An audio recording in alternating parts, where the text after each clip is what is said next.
राजस्थान का ਅਸੀਂ रुख करांगे कि राजस्थान ਦੇ ਵਿੱਚ ਕੀ ਤਸਵੀਰ ਨਜ਼ਰ ਆ ਸਕਦੀ ਹੈ। ਰਾਜਸਥਾਨ ਨੂੰ ਲੈ ਕੇ ਸਾਡੇ ਕੋਲ ਬ੍ਰੇਕਿੰਗ ਆ ਚੁੱਕੀ ਹੈ। ओपीनियन पोल च एनडीए दा ही दबदबा लगातार बरकरार है। गौरव जैसी गल करिए हाल ही राजस्थान च असेंबली इलैक्शनस होए सीगे ते बीजेपी दे वल्लों शानदार परफॉर्म उत्थे कीता गया सीगा।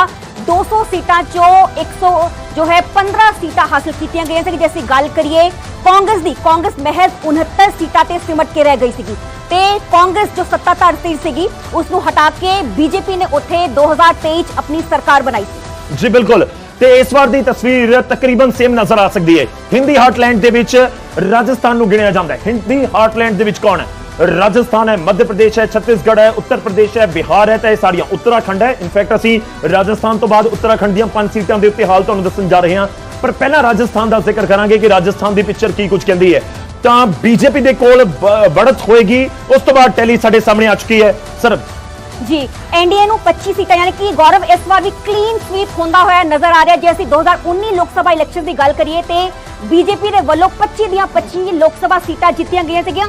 आही जो पिछली बार ਦਾ सिनेरियो सीगा सेम सिनेरियो इस बार भी दोहरांदा होया विखाई दे रहा है। जी बिल्कुल, तो सेम तकरीबन नजर आ रहा है। मैं थोड़ा जिहा अपडेट कर देवां क्योंकि जो जानकारी मेरे को है कि 2019 ਦੇ ਵਿੱਚ एक अदर ਦੇ ਕੋਲ सीट ਉੱਥੇ ਸੀ बीजेपी ਦੇ ਖਾਤੇ ਚਲੀ ਗਈ ਤਾਂ टोटल 25 सीटां बीजेपी ਦੇ ਕੋਲ ਸੀ ਤਾਂ और ये 25 सीटां कांग्रेस उस समय भी जीरो सी। तो इस बार 25 ਦੀਆਂ 25 सीटां डायरैक्ट बीजेपी ਦੇ ਖਾਤੇ ਜਾਂਦੀਆਂ ਹੋਈਆਂ ਨਜ਼ਰ ਆ ਰਹੀਆਂ ਨੇ। ਇਹ ਮੈਂ 2024 ਦਾ ਓਪੀਨੀਅਨ ਪੋਲ ਕਹਿ ਰਹੇ ਹਾਂ। ਹਾਲਾਂਕਿ ਨਤੀਜਾ ਕੀ ਹੋਏਗਾ ਆਪਾਂ ਉਸ ਦਾ ਇੰਤਜ਼ਾਰ ਆਪਾਂ ਨੂੰ ਕਰਨਾ ਹੋਏਗਾ ਜਦੋਂ ਇਲੈਕਸ਼ਨ ਹੁੰਦੇ ਨੇ ਔਰ ਰਿਜ਼ਲਟ ਆਉਂਦੇ ਨੇ। ਯਾਨੀ ਕਿ ਕਾਂਗਰਸ ਇੱਕ ਵਾਰ ਫਿਰ ਤੋਂ ਖਾਤਾ ਖੋਲਣ ਦੇ ਵਿੱਚ ਇੱਥੇ ਇਹਨਾਂ ਨੂੰ ਦਿੱਕਤ ਆ ਸਕਦੀ ਹੈ। ਇੱਕ ਹੋਰ ਬਹੁਤ ਇੰਪੋਰਟੈਂਟ ਪੁਆਇੰਟ ਹੈ ਕਿਉਂਕਿ ਜਦੋਂ 2019 ਦੇ ਵਿੱਚ ਇਲੈਕਸ਼ਨ ਹੁੰਦੇ ਨੇ ਤਾਂ ਉਸ ਸਮੇਂ ਰਾਜਸਥਾਨ ਦੇ ਵਿੱਚ ਸਰਕਾਰ ਕਿਸ ਦੀ ਸੀ? बीजेपी ਦੀ ਨਹੀਂ ਸੀ। बीजेपी ਉੱਥੇ ਸਰਕਾਰ ਬਣਾਉਣ 'ਚ ਕਾਮਯਾਬ ਨਹੀਂ ਹੋਈ ਸੀ। ਯਾਨੀ ਕਿ ਅਸ਼ੋਕ ਗਹਿਲੋਤ ਉੱਥੇ ਮੁੱਖ ਮੰਤਰੀ ਸੀ ਔਰ ਕਾਬਿਲੇ ਗੌਰ ਹੈ ਕਿ ਮੌਜੂਦਾ ਸਮੇਂ ਦੇ ਵਿੱਚ ਉੱਥੇ ਸਰਕਾਰ बीजेपी ਦੀ ਹੈ। ਯਾਨੀ ਕਿ ਇਹ ਪਿਕਚਰ ਜੇਕਰ ਬਿਨਾਂ बीजेपी ਦੀ ਸਰਕਾਰ ਆਮ ਤੌਰ ਤੇ ਕਿਹਾ ਜਾਂਦਾ ਕਿ ਜਦੋਂ ਸੱਤਾ ਦੇ ਵਿੱਚ ਪਾਰਟੀ ਹੁੰਦੀ ਹੈ ਉਹਨਾਂ ਦੇ ਕੋਲ ਇੱਕ ਪਲੱਸ ਪੁਆਇੰਟ ਹੁੰਦਾ ਹੈ। ਤਾਂ ਜੇਕਰ ਥੋੜਾ ਜਿਹਾ ਅਮਨ ਤੁਹਾਨੂੰ ਦੂਰ ਹੋਣਾ ਪਏਗਾ ਤਾਂ ਕਿ ਤਸਵੀਰ ਬਹੁਤ ਕਲੀਅਰ ਦਿਖ ਸਕੇ। ਜੇਕਰ ਇਹ 2019 ਦਾ ਜ਼ਿਕਰ ਕਰ ਰਹੇ ਹਾਂ 2019 ਚ ਪਿਕਚਰ ਬਣ ਰਹੀ ਸੀ ਤਾਂ 2024 ਦੇ ਵਿੱਚ ਤਕਰੀਬਨ ਪਿਕਚਰ ਬਣ ਸਕਦੀ ਹੈ। ਹਾਲਾਂਕਿ ਰਾਜਸਥਾਨ ਦੀ ਜਨਤਾ ਨੇ ਹੀ ਤੈਅ ਕਰਨਾ ਕਿ ਕਿਸ ਦੇ ਕੋਲ ਜਾਂਦੀ ਹੈ ਸੀਟਾਂ। ਔਰ ਇੱਕ ਹੋਰ ਬਹੁਤ ਇੰਪੋਰਟੈਂਟ ਪੁਆਇੰਟ ਹੈ ਜਿਸ ਦਾ ਮੈਂ ਜ਼ਿਕਰ ਕਰਾਂ ਉਹ ਇਹ ਹੈ ਕਿ 2014 ਦੇ ਇਲੈਕਸ਼ਨ ਦੇ ਵਿੱਚ ਵੀ 25 ਦੀਆਂ 25 ਸੀਟਾਂ ਜਦੋਂ ਪਹਿਲੀ ਵਾਰ ਪ੍ਰਧਾਨ ਮੰਤਰੀ ਨਰਿੰਦਰ ਮੋਦੀ ਬਣੇ ਉਸ ਸਮੇਂ ਵੀ 25 ਦੀਆਂ 25 ਸੀਟਾਂ ਬੀਜੇਪੀ ਦੇ ਕੋਲ ਗਈਆਂ ਸੀ। 2000 ਮੈਂ 14 ਦਾ ਜ਼ਿਕਰ ਕਰ ਰਿਹਾ 14 19 ਤੇ 24 ਇਹ 15 ਸਾਲ ਦੇ ਵਕਫੇ ਦੇ ਵਿੱਚ ਹਿੰਦੀ ਹਾਰਟਲੈਂਡ 'ਚ ਜ਼ਬਰਦਸਤ ਪਰਫਾਰਮੈਂਸ ਰਹੀ ਹੈ ਜੇਕਰ ਆਪਾਂ ਬੀਜੇਪੀ ਦੀ ਗੱਲ ਕਰੀਏ। जी जी ਤੇ ਇਸ ਵਾਰ ਵੀ ਜੋ ਐਨਡੀਏ ਗਠਜੋੜ ਹੈ ਕਲੀਨ ਸਵੀਪ ਕਰਦਾ ਹੋਇਆ ਕਿਤਨਾ ਕਿਤੇ ਰਾਜਸਥਾਨ 'ਚ ਵਿਖਾਈ ਦੇ ਰਿਹਾ। ਜੀ ਬਿਲਕੁਲ, ਤਾਂ ਕਲੀਨ ਸਵੀਪ ਕਰਦਾ ਹੋਇਆ ਨਜ਼ਰ ਆ ਰਿਹਾ ਹੈ। ਰਾਜਸਥਾਨ ਦਾ ਅਸੀਂ ਜ਼ਿਕਰ ਕਰ ਰਹੇ ਹਾਂ। ਇਸ ਤੋਂ ਬਾਅਦ ਅਸੀਂ ਅਗਲੀ ਸਟੇਟ ਦਾ ਜ਼ਿਕਰ ਕਰੀਏ ਕਿ ਅਗਲੀ ਸਾਡੇ ਕੋਲ ਸਟੇਟ ਕਿਹੜੀ ਆ ਰਹੀ ਹੈ? उत्तराखंड। अगली स्टेट आ रही है उत्तराखंड। उत्तराखंड के अंकड़े की कहते हैं वो तुहाडे तक पहुंचा। उत्तराखंड की ब्रेकिंग आ चुकी है। उत्तराखंड के पिक्चर की बनती नजर आ रही है। हिंदी हार्टलैंड का एक होर सूबा उत्तराखंड जिथे बीजेपी की मौजूदा समय सरकार है ते उत्तराखंड च 2019 वाली तस्वीर नजर आ रही है। बीजेपी फिर कर सकती है शानदार प्रदर्शन यानी कि फिर वह एक तो बार क्लीन स्वीप होंदा होया इत्थे भी उत्तराखंड च विखाई दे रहा है। गौरव ਤਾਂ ਅਸੀਂ ਉੱਤਰਾਖੰਡ ਦੀ ਤਸਵੀਰ ਤੁਹਾਨੂੰ ਦੱਸ ਰਹੇ ਹਾਂ। ਉੱਤਰਾਖੰਡ ਦੇ ਵਿੱਚ ਵਿਧਾਨ ਸਭਾ 'ਚ ਮੌਜੂਦਾ ਸਮੇਂ ਦੇ ਵਿੱਚ ਬੀਜੇਪੀ ਸਰਕਾਰ ਹੈ। ਅੱਛਾ, ਬਹੁਤ ਇੰਪੋਰਟੈਂਟ ਇਹ ਵੀ ਹੈ ਕਿ ਉੱਤਰਾਖੰਡ ਉਹ ਸੂਬਾ ਜਿੱਥੇ ਯੂਸੀਸੀ ਨੂੰ ਇੰਪਲੀਮੈਂਟ ਕੀਤਾ ਗਿਆ। ਉੱਥੇ ਦੇ ਪੁਸ਼ਕਰ ਧਾਮੀ ਸੀਐਮ ਨੇ ਉਹਨਾਂ ਨੇ ਇੰਪਲੀਮੈਂਟ ਕੀਤਾ ਇਹ ਲੋਕ ਸਭਾ ਇਲੈਕਸ਼ਨ ਤੋਂ ਠੀਕ ਪਹਿਲਾਂ ਉਸ ਦਾ ਜ਼ਿਕਰ ਹੋਇਆ ਹੈ। ਤਾਂ ਉੱਤਰਾਖੰਡ ਇੱਕ ਹਿੰਦੀ ਹਾਰਟਲੈਂਡ ਦਾ ਸੂਬਾ ਹੈ। 5 ਸੀਟਾਂ ਨੇ, ਬਹੁਤ ਜ਼ਿਆਦਾ ਨਹੀਂ ਹੈ ਪਰ ਤਕਰੀਬਨ ਪਹਾੜੀ ਸੂਬਾ ਔਰ ਇਸ ਦੇ ਵਿੱਚ ਕਿਉਂਕਿ ਸਿਰਫ 5 ਸੀਟਾਂ ਨੇ ਪਰ ਹਿੰਦੀ ਹਾਰਟਲੈਂਡ ਦਾ ਇਸ ਨੂੰ ਪਾਰਟ ਜ਼ਰੂਰ ਕਿਹਾ ਜਾਂਦਾ। ਇੱਧਰਲੇ ਪਾਸੇ ਆ ਕੇ ਹਿਮਾਚਲ ਲੱਗ ਗਿਆ, ਦੂਜੇ ਪਾਸੇ ਉੱਤਰ ਪ੍ਰਦੇਸ਼ ਲੱਗ ਗਿਆ ਤਾਂ ਇਹ ਜ਼ਰੂਰ ਜ਼ਿਕਰ ਹੁੰਦਾ ਹੈ। ਟੈਲੀ ਆ ਚੁੱਕੀ ਹੈ ਜਿਸ ਦਾ ਤੁਸੀਂ ਜ਼ਿਕਰ ਕਰ ਰਹੇ ਸੀ ਸਰ ਜੀ ਤੇ 5 ਲੋਕ ਸਭਾ ਸੀਟਾਂ ਨੇ ਉੱਤਰਾਖੰਡ ਦੀਆਂ ਤੇ ਇਸ ਵਾਰ ਵੀ ਕਲੀਨ ਸਵੀਪ ਹੁੰਦਾ ਹੋਇਆ ਗੌਰਵ ਕਿਤਨਾ ਕਿਤੇ ਉੱਤਰਾਖੰਡ 'ਚ ਵੀ ਨਜ਼ਰ ਆ ਰਿਹਾ ਹੈ। ਜੋ ਇੰਡੀਆ ਅਲਾਇੰਸ ਇੰਡੀਆ ਗਠਜੋੜ ਹੈ ਉਸ ਦਾ ਉਹ ਖਾਤਾ ਵੀ ਖੋਲਣ 'ਚ ਨਾਕਾਮਯਾਬ ਰਹੀ ਹੈ। जी बिल्कुल, यानी कि एक बार फिर तो क्लीन स्वीप होंदा होया नजर आ सकता है उत्तराखंड दे विच। उत्तराखंड ਦੀਆਂ 5 सीटां लोक सभा ਦੀਆਂ और 5 ਦੀਆਂ 5 सीटां की यूसीसी ਦਾ असर नजर आएगा। ਉੱਥੇ यूसीसी इंप्लीमेंट ਕਰਨ ਦਾ असर नजर आएगा। ਇਸ ਕਰਕੇ 5 ਦੀਆਂ 5 सीटां ਦੁਬਾਰਾ ਜਾਂ ਫਿਰ ਰਾਮ ਮੰਦਿਰ ਦਾ ਦੇਖੋ ਬਹੁਤ ਵੱਡਾ ਇੰਪੈਕਟ ਰਾਮ ਮੰਦਿਰ ਦਾ ਦੇਸ਼ ਦੀਆਂ ਲੋਕ ਸਭਾ ਚੋਣਾਂ ਦੇ ਉੱਤੇ ਪੈਂਦਾ ਨਜ਼ਰ ਆ ਰਿਹਾ ਹੈ। ਔਰ ਕਾਬਿਲੇ ਗੌਰ ਹੈ ਕਿ ਜੋ ਸਾਡੇ ਕੋਲ ਜਾਣਕਾਰੀ ਕਿ ਰਾਮ ਮੰਦਿਰ ਦਾ ਹੁਣ ਤੁਸੀਂ ਇੰਪੈਕਟ ਕਹੋ ਜਾਂ ਫਿਰ ਤੁਸੀਂ ਇਹ ਕਹੋ ਕਿ ਇੱਕ ਤਰੀਕੇ ਨਾਲ ਵੇਵ ਬਣੀ ਹੋਈ ਹੈ ਬੀਜੇਪੀ ਦੀ ਤਾਂ ਉਹ ਨਜ਼ਰ ਆ ਰਹੀ ਹੈ। ਓਪੀਨੀਅਨ ਪੋਲ ਕਿ ਵਾਕਈ ਕਨਵਰਟ ਹੋ ਪਾਣਗੇ ਨਤੀਜਿਆਂ ਦੇ ਵਿੱਚ ਉਸ ਦੇ ਲਈ ਇੰਤਜ਼ਾਰ ਕਰਨਾ ਹੋਏਗਾ। ਪਰ ਇਹ ਦੱਸ ਰਹੀ ਹੈ ਤਸਵੀਰ मैं देखो शुरू होवां नॉर्थ इंडिया ਦੇ ਵਿੱਚ ਜਿੱਥੇ ਕਲੀਨ ਸਵੀਪ ਵਾਲੀ ਤਸਵੀਰ ਹੈ। ਕਲੀਨ ਸਵੀਪ ਜੋ ਓਪੀਨੀਅਨ ਪੋਲ ਕਹਿ ਰਹੇ ਨੇ, ਮੈਂ ਆਪਣੇ ਦਰਸ਼ਕਾਂ ਤੱਕ ਪਹੁੰਚਾ ਰਿਹਾ ਇਹ ਗੱਲ। ਹਿਮਾਚਲ ਪ੍ਰਦੇਸ਼ ਦੇ ਵਿੱਚ ਬੀਜੇਪੀ ਦਾ ਕਲੀਨ ਸਵੀਪ, ਉੱਤਰਾਖੰਡ 'ਚ ਕਲੀਨ ਸਵੀਪ, ਹਰਿਆਣਾ 'ਚ ਕਲੀਨ ਸਵੀਪ, ਦਿੱਲੀ 'ਚ ਕਲੀਨ ਸਵੀਪ, ਰਾਜਸਥਾਨ 'ਚ ਕਲੀਨ ਸਵੀਪ। ਅਜੇ ਹੋਰ ਸਟੇਟਾਂ ਬਾਕੀ ਨੇ ਆਉਣੀਆਂ, ਉੱਥੇ ਦੇਖਣਾ ਹੋਏਗਾ ਕਿ ਕੀ ਸਥਿਤੀ ਬਣਦੀ ਹੈ। ਤੁਸੀਂ ਯੂਪੀ ਤੇ ਬਿਹਾਰ ਦੀਆਂ 80 ਤੇ 40 ਸੀਟਾਂ ਨੇ, ਤਾਂ ਉੱਥੇ ਪਿਕਚਰ ਇਸ ਤਰੀਕੇ ਦੀ ਹੈ। ਕਲੀਨ ਸਵੀਪ ਬੇਸ਼ੱਕ ਨਾ ਦਿਖਾ ਰਿਹਾ ਹੋਵੇ ਓਪੀਨੀਅਨ ਪੋਲ, ਪਰ ਤਕਰੀਬਨ 95-97% ਸੀਟਾਂ ਉਹਨਾਂ ਦੇ ਕੋਲ ਜਾਂਦੀਆਂ ਹੋਈਆਂ ਨਜ਼ਰ ਆ ਰਹੀਆਂ ਨੇ। ਤਾਂ ਅਸੀਂ ਉੱਤਰਾਖੰਡ ਦਾ ਜ਼ਿਕਰ ਕਰ ਰਹੇ ਹਾਂ। ਮੈਂ ਕੋਸ਼ਿਸ਼ ਕਰਾਂਗਾ ਕਿ ਹੁਣ ਇੱਕ ਇੱਕ ਕਰਕੇ ਅਸੀਂ ਦੋਵੇਂ ਸਕਰੀਨ ਦੇ ਉੱਤੇ ਉੱਤਰਾਖੰਡ ਜਿਹੜੀਆਂ ਆਪਾਂ ਸਟੇਟਸ ਦਾ ਜ਼ਿਕਰ ਕੀਤਾ ਹੈ, ਤੇਲੰਗਾਨਾ ਤੇ ਤੇਲੰਗਾਨਾ ਦੇ ਨਾਲ ਨਾਲ ਇੱਕ ਹੋਰ ਜਿਸ ਦਾ ਆਪਾਂ ਰਾਜਸਥਾਨ ਦਾ ਜ਼ਿਕਰ ਕੀਤਾ ਉਹ ਵੀ ਲਿਆ ਸਕੀਏ। ਦੋ ਸੀਟਾਂ ਆ ਚੁੱਕੀਆਂ ਨੇ, ਦੋ ਸਟੇਟਸ ਆ ਚੁੱਕੀਆਂ ਨੇ ਜਿਹੜੀਆਂ ਅਸੀਂ ਆਪਣੇ ਦਰਸ਼ਕਾਂ ਤੱਕ ਪਹੁੰਚਾ ਰਹੇ ਹਾਂ, ਇੱਕ ਉੱਤਰਾਖੰਡ ਤੇ ਦੂਜੀ ਰਾਜਸਥਾਨ। जी तो गौरव असं 3 स्टेट्स डिस्कस किया, ओपीनियन पोल डिस्कस किया, उस जो जैसे गल करी तो राजस्थान ते उत्तराखंड कितना किते जो एनडीए है इस बार फिर तो क्लीन स्वीप करता हुआ विखाई दे रहा है।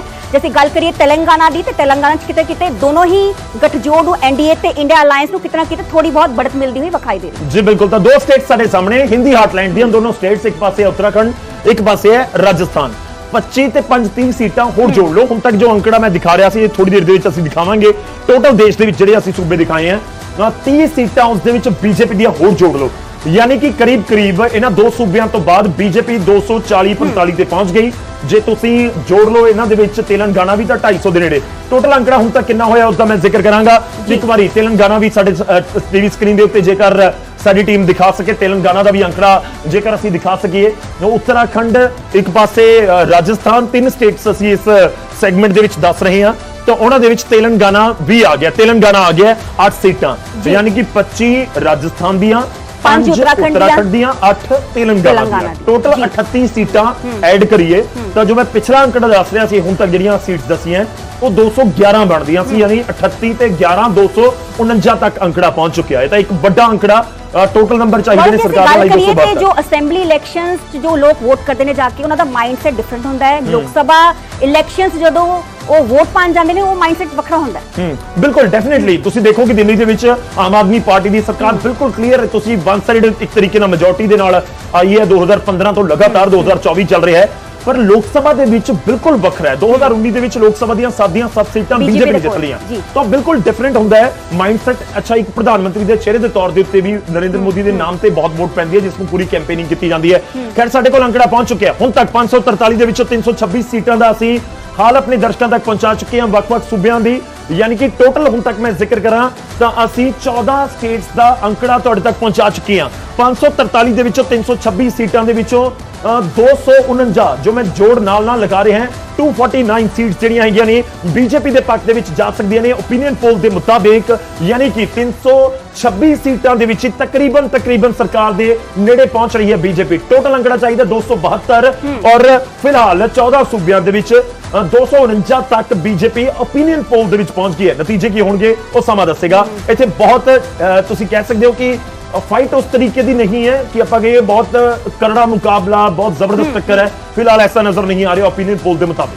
जी जी, जैसे कह सकते हैं कि जो पीएम नरेंद्र मोदी ने हैट्रिक मारेंगे इस बार फिर तो। बिल्कुल तुम कह सकते हो कि हालांकि आप बार-बार जिक्र कर रहे हैं कि तुम एक चीज का ध्यान रखो कि ओपीनियन पोल है। ओपीनियन पोल ਦੇ ਵਿੱਚ ਕੀ ਹੁੰਦਾ ਹੈ ਕਿ ओपीनियन पोल ਲੋਕਾਂ ਦੀ ਰਾਏ ਹੈ, ਇੱਕ ਸੈਂਪਲ ਲਿਆ ਜਾਂਦਾ ਹੈ।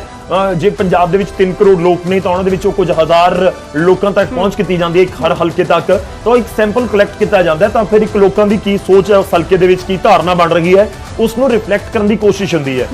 ਇਲੈਕਸ਼ਨ ਦੇ ਵਿੱਚ ਬਹੁਤ ਟਾਈਮ ਹੈ, ਰਿਜ਼ਲਟ ਦੇ ਵਿੱਚ 2-2.5 ਮਹੀਨੇ ਹੈਗੇ ਨੇ, ਕਰੀਬ 2 ਮਹੀਨੇ ਹੈਗੇ ਨੇ। ਤਾਂ ਇਸ ਦਾ ਮਤਲਬ ਇਹ ਹੈ ਕਿ ਸਿਆਸਤ ਬਦਲ ਵੀ ਸਕਦੀ ਹੈ। ਹੁਣ ਬੀਜੇਪੀ तो पलटी मार के सियासत कांग्रेस वाले पास ही चली जाएगी। पार्टीज ਦੇ ਜੋ ਮੈਨੀਫੈਸਟੋ ਉਹ ਵੀ ਹਲੇ ਜਾਰੀ ਹੋਣੇ। ਮੈਨੀਫੈਸਟੋ ਬਿਲਕੁਲ ਇਲੈਕਸ਼ਨ ਕੈਂਪੇਨ ਦੇ ਬਿਲਕੁਲ ਸਟਾਰਟਿੰਗ ਦੇ ਵਿੱਚ ਐਂਡ ਦੇ ਵਿੱਚ ਜਾ ਕੇ ਜਿੱਥੇ ਉਹ ਜਾਰੀ ਕੀਤੇ ਜਾਂਦੇ ਨੇ, ਉਹ ਡੈਫੀਨਿਟਲੀ ਉਹ ਹੋਏਗਾ।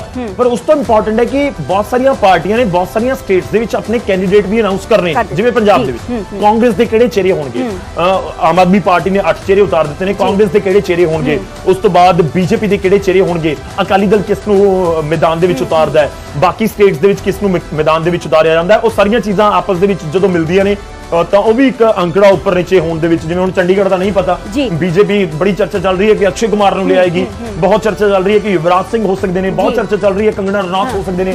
ਹੁਣ ਜੇ ਕੋਈ ਵੱਡੀ ਸੈਲੀਬ੍ਰਿਟੀ ਇੱਥੇ ਆ ਕੇ ਇਲੈਕਸ਼ਨ ਲੜਦੀ ਹੈ ਤਾਂ ਫਿਰ ਆਪੋਜੀਸ਼ਨ ਦੇ ਲਈ ਬਹੁਤ ਟਫ ਹੋ ਜਾਂਦਾ ਮੁਕਾਬਲਾ। ਹਾਲਾਂਕਿ ਟੱਕਰ ਦੇ ਵਿੱਚ ਤਾਂ ਫਿਰ ਵੀ ਰਹਿਣਗੇ, ਤਾਂ ਉਹ ਇੱਕ ਪਿਕਚਰ ਨਜ਼ਰ ਆ ਸਕਦੀ ਹੈ। ਇੱਕ ਓਵਰਆਲ ਅੰਕੜਾ ਜ਼ਰੂਰ ਅਸੀਂ ਆਪਣੇ ਦਰਸ਼ਕਾਂ ਤੱਕ ਪਹੁੰਚਾ ਰਹੇ ਹਾਂ। 326 ਸੀਟਾਂ 14 ਸੂਬਿਆਂ ਦੀਆਂ 543 ਦੇ ਵਿੱਚੋਂ।